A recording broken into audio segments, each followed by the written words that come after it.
All right, welcome back to episode 3 of the Tinker and Create series, where we've done our toy dissection. So in the last video, we dissected our old mate, the Billy Bass fish. So in this video, what we're gonna do is we're gonna take all of that information and what we learned about components and circuits, and we're gonna see if we can figure out what might be wrong with this toy. Firstly, I'm gonna put my gloves back on. All right, time to jump back into that battery compartment.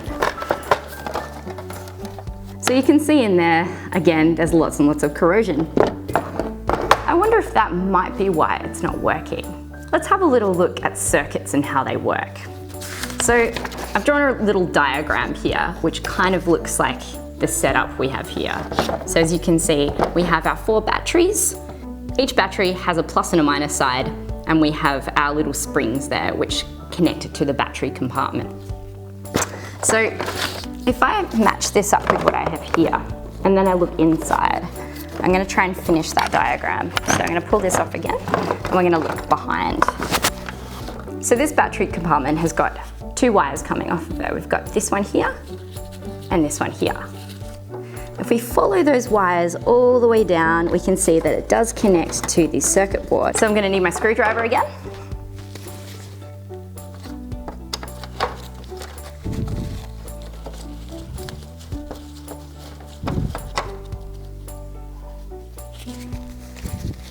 Okay, so this should be able to come straight off now.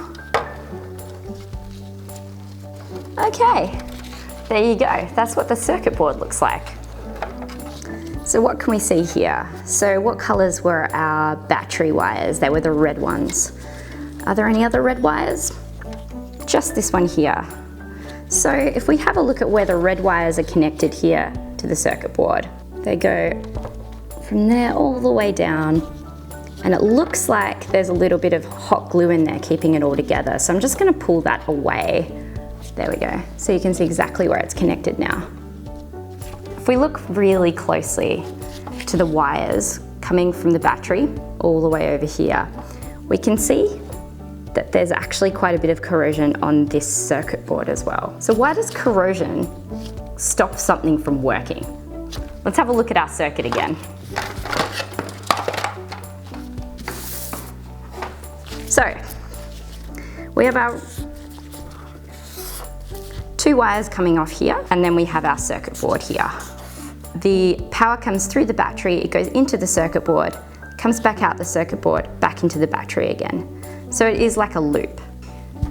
For that to be able to happen, so for the electricity to be able to move over the wire into the circuit board, it needs a clean connection, because if something gets in between that connection, it won't work anymore.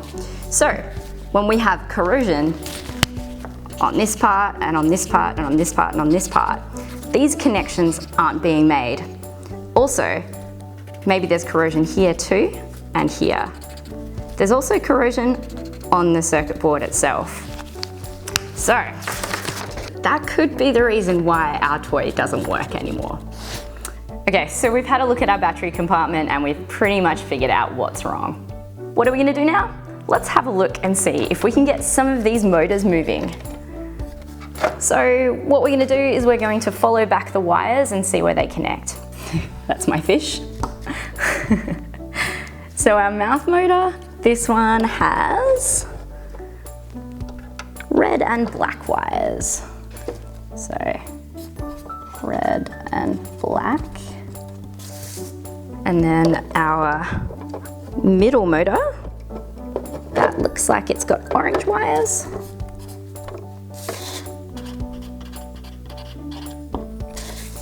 This motor here, the middle one that we can see pokes through the back, that one has got white and yellow wires.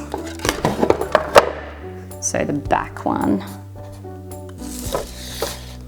back is white and yellow. Cool. So I think I want to get the mouth to move. We've figured out that our mouth is the red and black wires, so let's follow those back. So I can see through here, the red and black wires go through this hole here, and then they connect here to the circuit board. So what I'm going to do is I'm actually just going to chop them, just like that. And I'm going to pull these two apart. See how there's two wires there. One is red and the other's black. So now I should be able to separate the wires like that. So what happens if we attach those to a battery? What do you think might happen? Should we give it a go?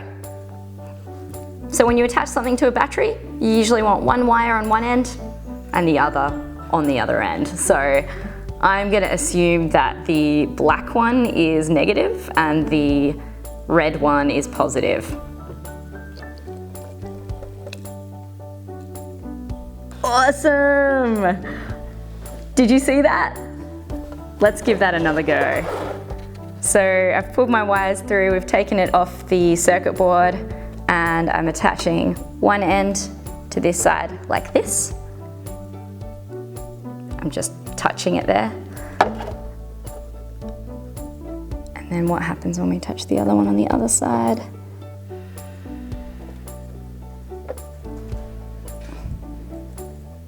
Woohoo!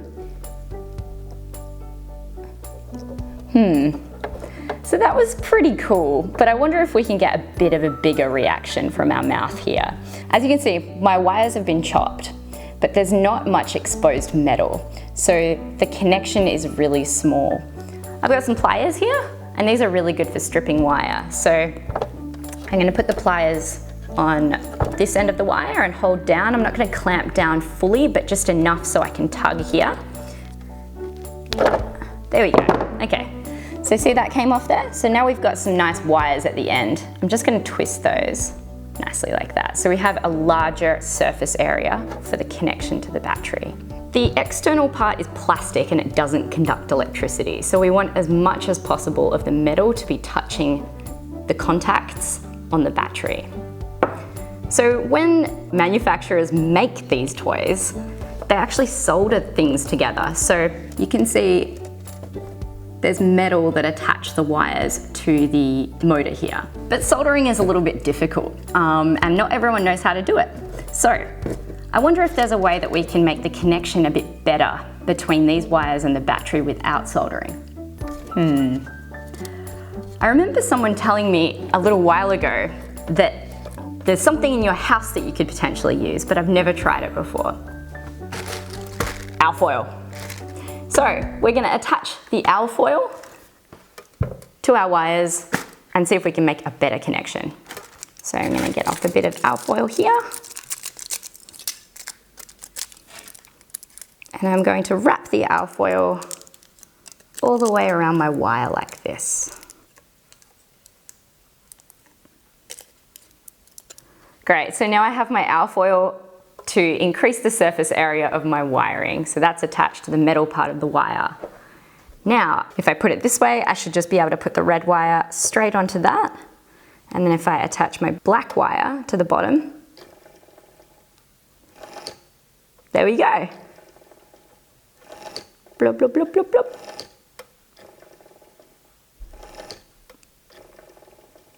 Awesome. So we managed to bypass the circuit board. So we chopped the wire completely. We don't need this. This is just to tell it when to move. So we can actually still use some of the components of our broken toys, even if other parts are broken. So, turns out we figured out that the motor does still work, which is really awesome. This means that I might now be able to use this fish and put it into a different project. Or I might be able to completely fix it. I've tried to give this a bit of a clean and it didn't really work, but so I don't know if the future of this toy is going to be a fish. I could maybe turn it into something else, I don't know. Do you have any ideas? Awesome, so I would say that that was a success. You might come across things that you actually can't fix, or you don't know how to fix. And that's totally fine, because in the end, you still got to look inside and see what parts it has and how they work. We might not be able to get this fish working again as the way it did before, but what we could do is we could totally remove some of the parts and turn it into something new. Let's see what the rest of the team discovered inside their broken toys. I'll get you good.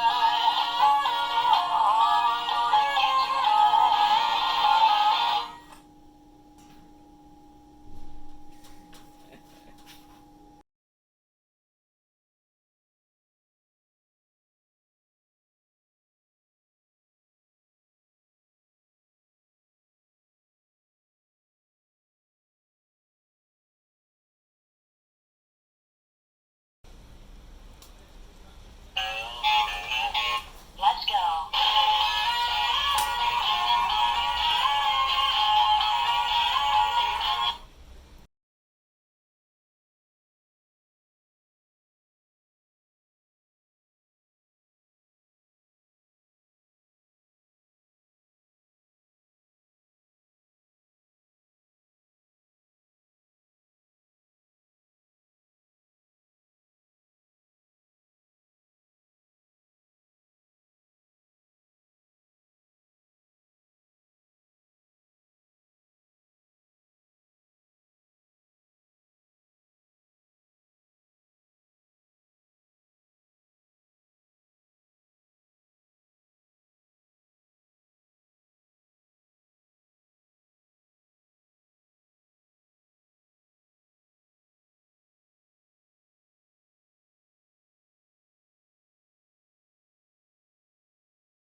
Hi, I'm Laura and the toy I've chosen is the Grab a Hand.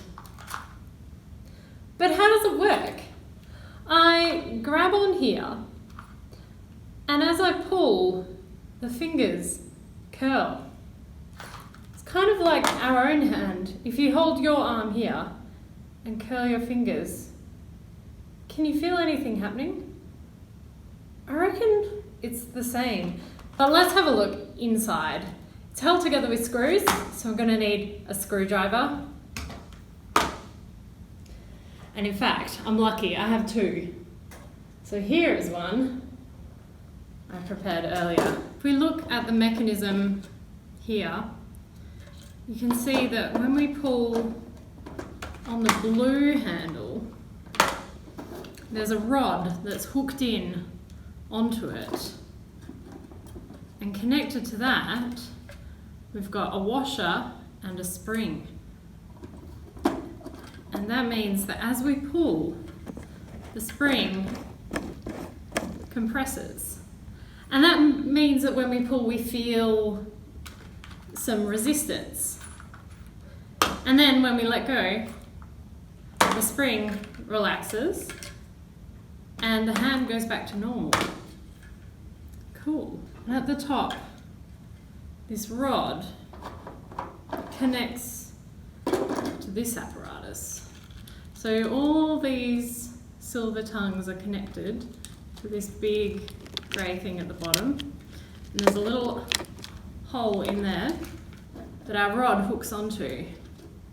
And that means that when we pull the rod,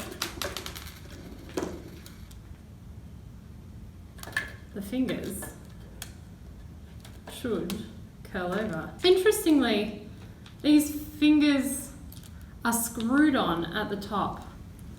I wonder what would happen if we screwed them on the other way around.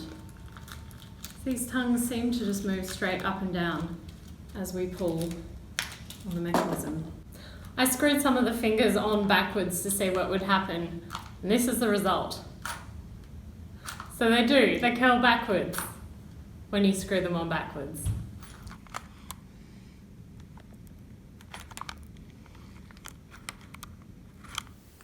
So, the next time you have a broken toy or a broken piece of equipment at home that moves or does something cool like that, you don't have to throw it away.